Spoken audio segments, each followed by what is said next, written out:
Jadi ada sebuah kesadaran, ya, di mana kesadaran itu tercipta karena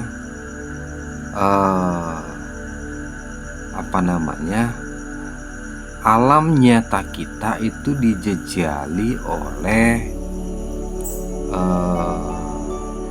sesuatu yang kemudian membentuk sebuah kesadaran baru, yang membentuk sebuah memori terakumulasi, itu yang kemudian pada situasi tertentu ketika ada gelombang yang masuk dan frekuensinya ketemu, itu kemudian mewujud. Contohnya misalnya fenomena ketika kita masuk dalam alam astral, ya, ketika misalnya kita melewati sebuah tempat, ya, tanda yang istilahnya angker gitu. Nah, ketika sebelum misalnya kita melewati tempat itu, kita sudah diberikan sebuah gambaran di kepala kita, ya, dari informasi-informasi yang ada bahwa lokasi itu serem, lokasi itu angker, ya. Nah, itu kemudian muncul di dalam memori kita, ya. Nah, ketika kemudian kita melewati tempat itu, disitulah kemudian, karena di situ ada frekuensi yang sama dengan memori kita tadi, makanya itu kemudian mewujud, ya. Nah, itu mewujud. Itulah yang disebut sebuah alam yang kesadaran yang tercipta karena gambaran yang masuk dalam kesadaran kita, yang menumpuk di alam bawah sadar kita, yang kemudian sewaktu-waktu dia akan mewujud secara nyata. Nah, ini jadi di alam metafisika itulah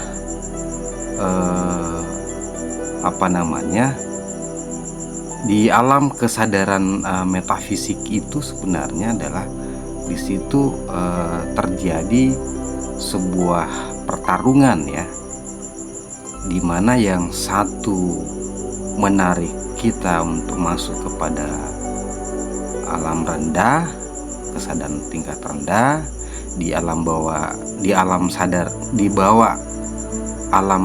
kesadaran normal, ya.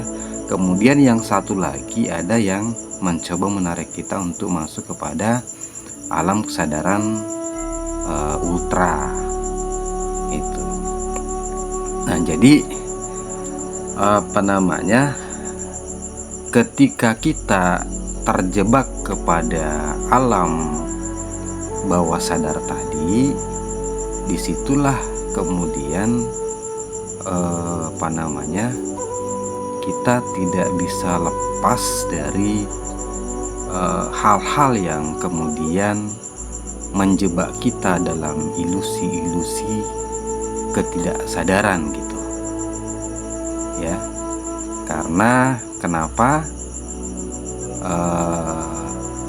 alam bawah sadar kita itu kemudian terisi dengan berbagai hal-hal yang sebenarnya itu adalah ilusi, ya. Nah, ketika kita kemudian menghilangkan semua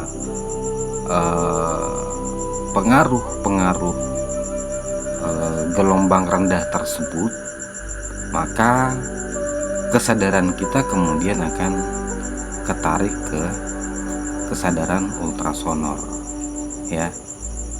Nah, inilah yang disebut dengan alam kodim atau alam akhirat, ya. Jadi makanya kan pernah saya bahas dulu, kenapa untuk menapaki jalan kodim itu kita harus punya guru pembimbing, ya.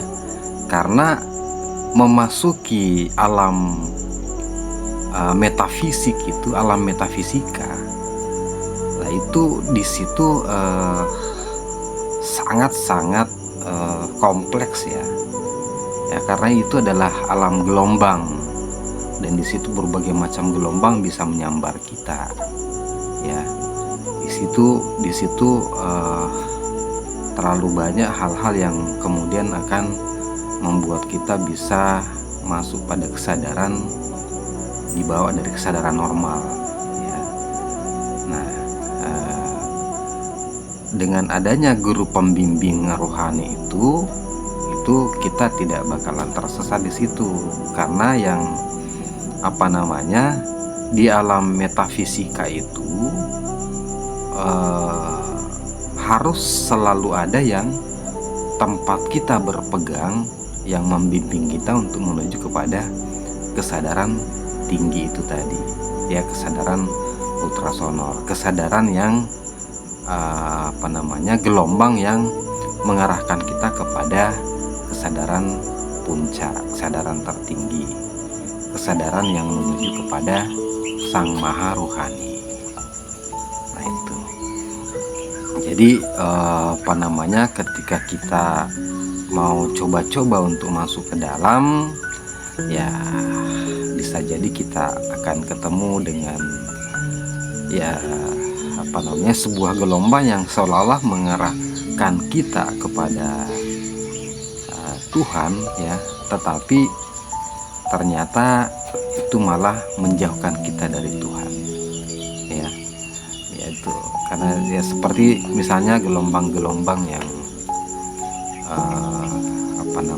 yang mengarah kepada kepentingan dunia ya, kesaktian misalnya, kemudian pengasihan, kemudian pesugihan, kewibawaan dan lain sebagainya. Itu sebenarnya adalah itu gelombang sebenarnya ya. Itu gelombang-gelombang itu yang kemudian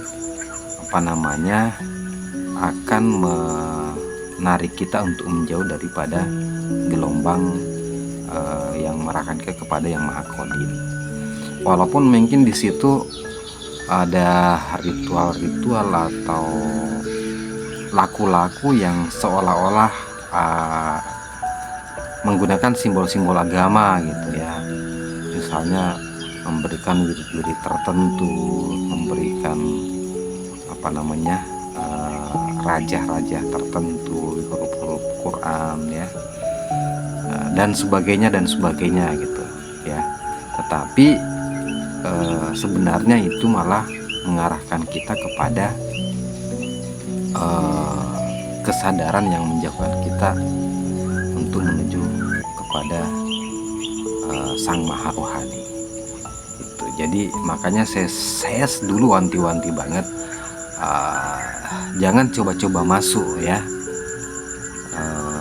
ke alam metafisika itu jikalau tidak melalui guru pembimbing rohani itu ya. Kan kadang kita coba-coba, misalnya kita beli buku-buku di toko-toko buku, di situ ada cara-cara untuk memasuki alam goib ya.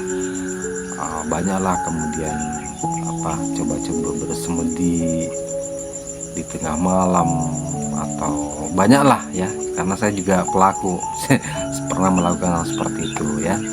Nah baru kemudian saya menyadarinya ya, bahwa ketika masuk di